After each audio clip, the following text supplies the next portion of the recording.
Hey everyone, welcome back to Corporate Decoder, the place where we decode the secrets hidden in plain sight within corporate filings.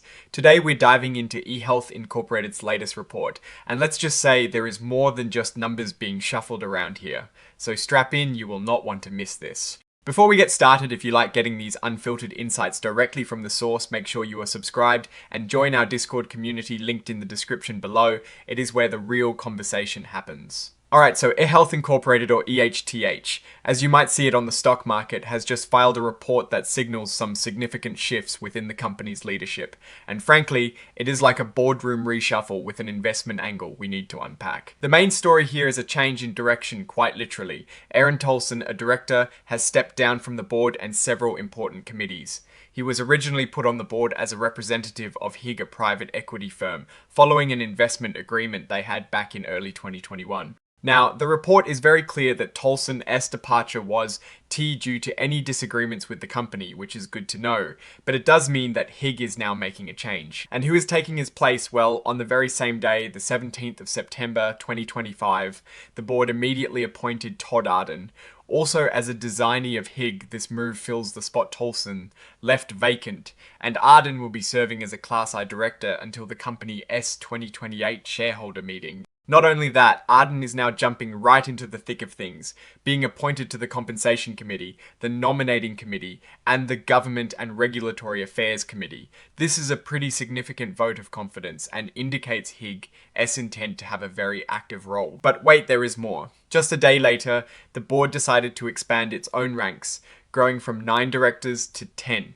Derek Duke has been appointed as another Class I director, also with a term ending in 2028. Unlike Arden, Duke's appointment doesn't seem to be tied to any specific investor group like HIG, and there is no mention of any pre-existing arrangements or understandings that led to his appointment. This suggests a potential strategic expansion of the board's expertise or perspective. Now, for the important details on these new appointees. Both Todd Arden and Derek Duke are confirmed to have no family ties to current directors or top executives.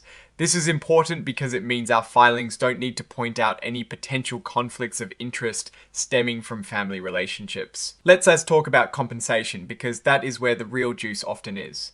Todd Arden, as a new non-employee director aligned with the company's compensation policy, received a hefty grant. He got restricted stock units, or RSs, valued at $150,000. These aren't just handed over, they vest over 3 years, meaning he has to stick around for 3 years to fully earn them, getting a third each year.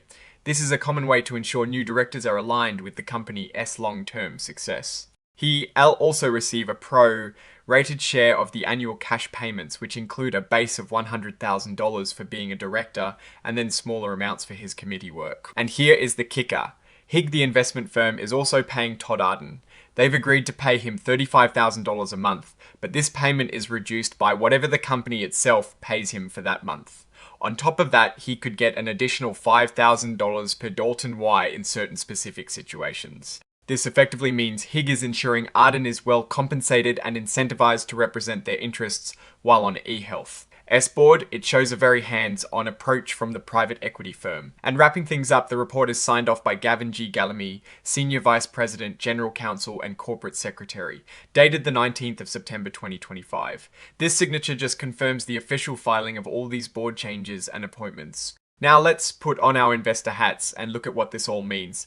The departure of Aaron Tolson, while amicable, signals a shift in representation from HIG, the immediate appointment of Todd Arden, with direct financial backing and incentives from HIG, strongly suggests that HIG wants a more direct influence or oversight on the board.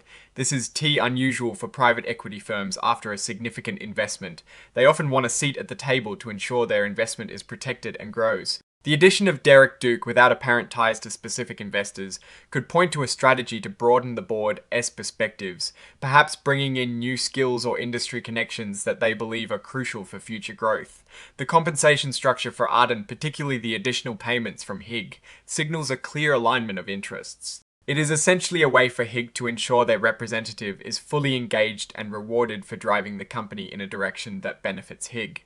As investment for eHealth, this could mean a period of more focused strategic direction, potentially driven by the private equity firm's agenda. Looking at the company itself, eHealth operates in the online health insurance marketplace.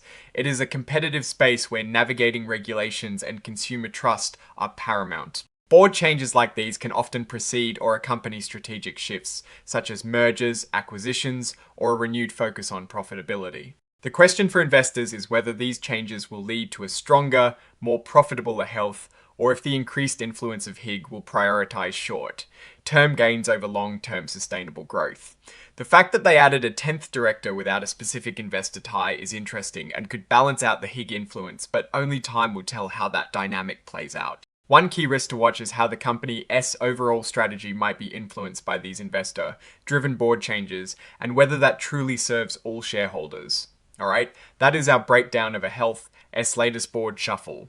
What is your take on these leadership changes and what they signal for the company's future? Drop your thoughts in the comments below. If this analysis was valuable, hitting that like button really helps us out, and subscribe for more behind the scenes looks at corporate America. Don't forget to check out the Discord in the description for more in-depth discussions. Thanks for watching, see you next time.